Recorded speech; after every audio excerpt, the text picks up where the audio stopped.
There is no doubt that if we falter at all in the leading of the nation, we should all be hurled out of office.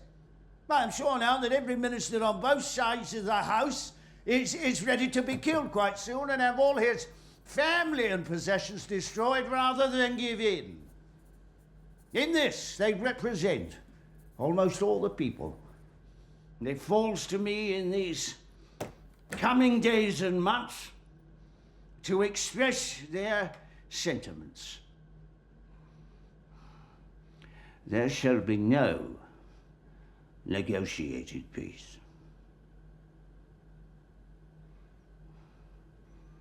And you must each do now as you see fit.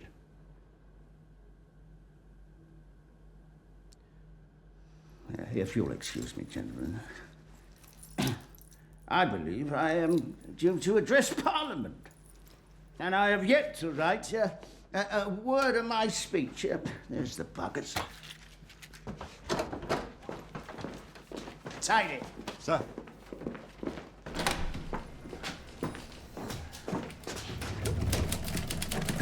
Miss Slayton. Sir? I am in need of you. We must both now resign, force a vote of no confidence. Well, let us go to the Commons first, join our colleagues, then speak after the Prime Minister's address.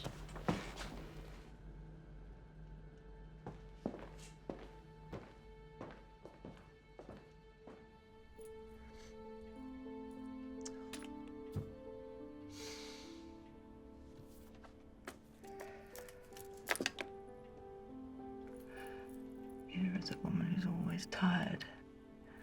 She lives her life, but too much is required.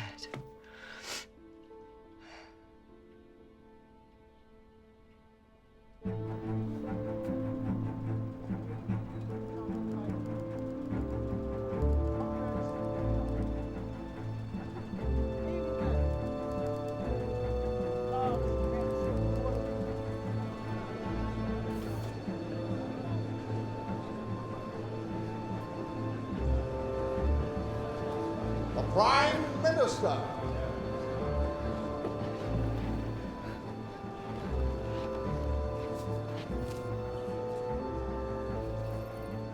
Turning once again to the question of invasion, I would observe that there has never been a period in all these long centuries of which we boast when an absolute guarantee against invasion could have been given to our people.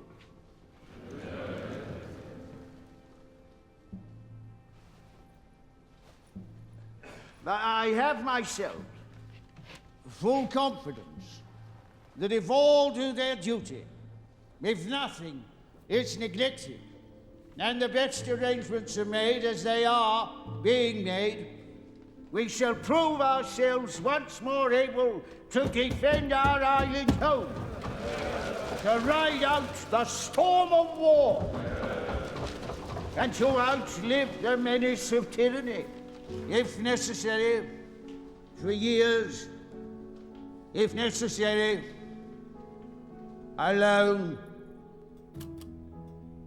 At any rate, that is what we are going to try to do. That is the resolve of His Majesty's government, every man of them. To your right a bit more, please. That is the will of Parliament and the nation. The British Empire and the French Republic, linked together in their cause and in their need, will defend to the death their native soil, aiding each other like good comrades to the utmost of their strength. Even though large tracts of Europe and many old and famous states have fallen or may fall into the grip of the Gestapo and all the odious apparatus of the Nazi rule, we shall not flag or fail. We shall go on to the end.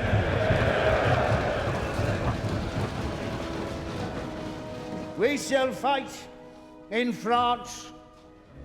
We shall fight on the seas and oceans.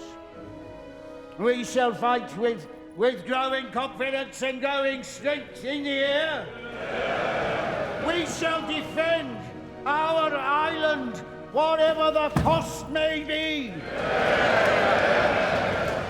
We shall fight on the beaches. We shall fight on the landing grounds. We shall fight in the fields and in the streets. We shall fight in the hills. We shall never surrender!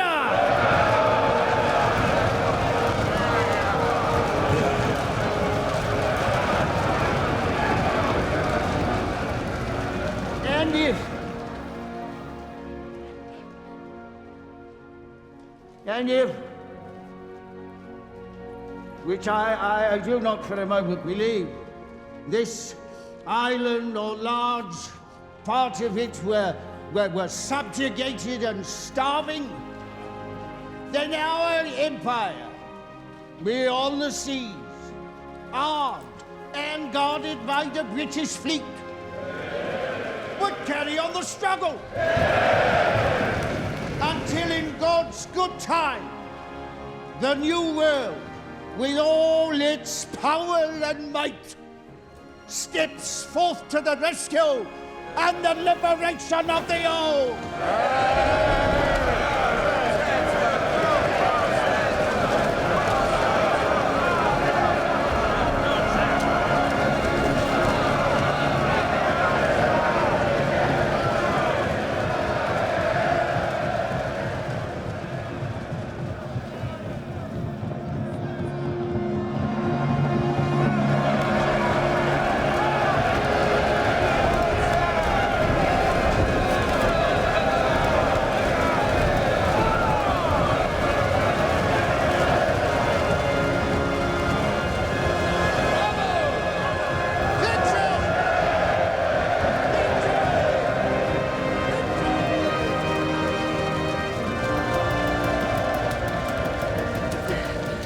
Changed your mind? Those who never change their minds never change anything. What just happened? Immobilized the English language and sent it into battle.